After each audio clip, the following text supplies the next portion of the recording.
Coming up after the news, join me, Catherine Lanfer, for World Book Club. I'll be joined at Brooklyn Central Library by Jennifer Egan, answering listener questions about her award-winning novel, A Visit from the Goon Squad. The power of music, the pull of time, the ruthlessness of youth.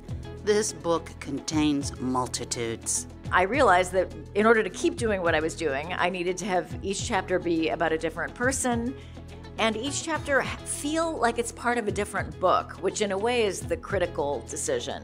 I wanted each one to have a different feel and vibe and tone and voice. And I'm not sure I would have thought of that if I hadn't intended them originally to be independent stories. That's Jennifer Egan on World Book Club after the news.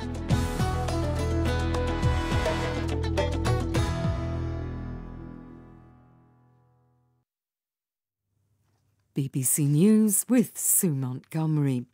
An 11-year-old girl who survived a school shooting in the US state of Texas last month has given details of what happened when the gunman entered her classroom. Mia Cirillo was giving evidence to a congressional hearing in Washington. Nomia Iqbal reports.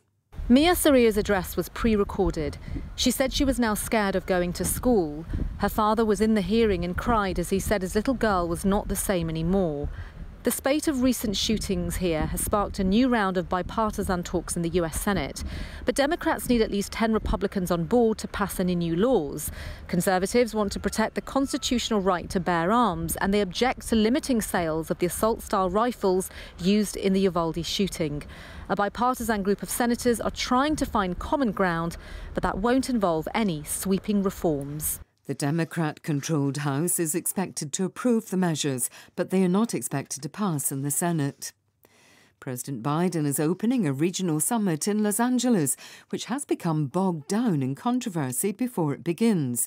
Washington didn't invite the leaders of Cuba, Nicaragua and Venezuela, whose leaders it deems autocrats.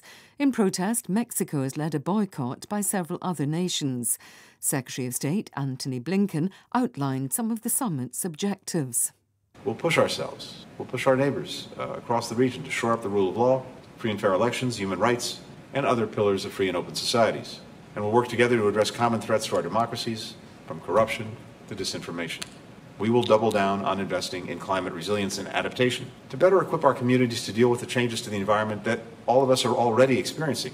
US officials also hope to counter China's growing economic involvement in the Western Hemisphere by offering selected partners more investment and better trade deals. President Volodymyr Zelensky says Russia has suffered heavy losses in the battle for the city of Severodonetsk. He made the comments during his nightly address. Severodonetsk remains the centre of the confrontation in Donbass. We are defending our positions and inflicting significant losses on the enemy. This is a very fierce battle, a very difficult one, probably the most difficult of the war. I am grateful to everyone defending. In many ways, the fate of our Donbass is being decided there. On Wednesday, the regional governor, Serhiy Haidai, said Ukrainian fighters now only held the outskirts of Severodonetsk. The UN Secretary-General has warned the war in Ukraine threatens to unleash an unprecedented wave of hunger around the world. Antonio Guterres said its impact on food security, energy and finance was severe and speeding up. BBC News. A new report has found a rapid increase in the number of people living in hunger in Brazil over the past 2 years. The Brazilian Network for Research and Food Security blamed the effects of the coronavirus pandemic, the dismantling of social policies and the worsening of an economic crisis for the 73% increase.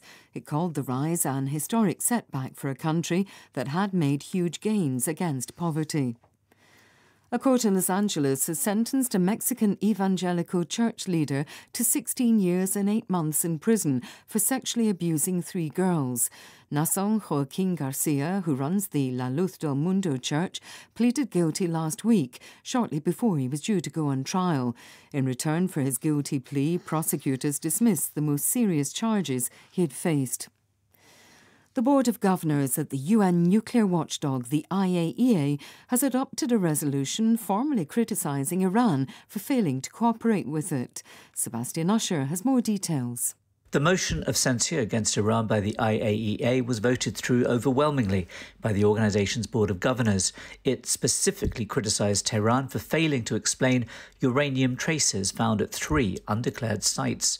The issue has been the latest flashpoint between the nuclear watchdog and Tehran. It may yet be resolved. But just hours earlier, Iran said it had removed 2 surveillance cameras put in place by the IAEA to monitor a nuclear facility. The Clooney Foundation for Justice has said that dealers who trade plundered antiquities with armed groups should be prosecuted for complicity in war crimes or financing terrorism. The campaign group, founded by the actor George Clooney and his lawyer wife Amal, was unveiling the results of a 2-year inquiry into the theft of artefacts in 4 Middle Eastern countries. BBC News.